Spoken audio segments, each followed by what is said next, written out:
India பொறுத்த வரைக்கும் இந்த வார் முக்கியமான ஒரு பிரச்சனை இல்லைங்க. இந்தியாவோட ரியல் வார் ட்ரேட்லயும் கரன்சிலையும் தான் இருக்கு. இந்தியாவுடைய மிக முக்கியமான சேலஞ்ச் ரெண்டு இடத்துல தான், ஒன்னு ட்ரேடு, இன்னொன்னு கரன்சி. அந்த ரெண்டு வாரை தான் நம்ம எப்படி எதிர்கொள்ள போறோம்ன்றது முக்கியம். முதல்ல கரன்சியை பத்தி பேசுவோம், அப்புறம் ட்ரேடுக்கு வருவோம். கரன்சியில நம்மளுடைய மனநிலை என்ன? இந்த வீடியோ பார்க்கக்கூடிய அத்தனை பேருக்கும் ரூபாயை பத்தின மதிப்பீடு என்ன? 99% ஆஃப் பீப்புள் ரூபாய் மதிப்பிழக்க வேண்டும் என்று ஒரு உளவியல் கொண்டவர்களாக இருப்பார்கள்.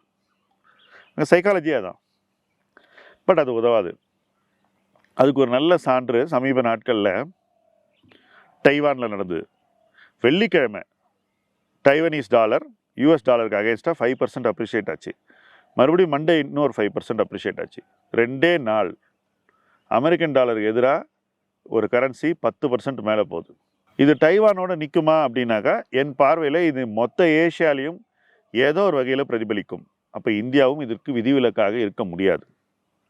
ஸோ நாம் இன்னைக்கு ஒரு வீக் டாலர் உலகத்தை நோக்கி பயணித்து கொண்டிருக்கிறோம்.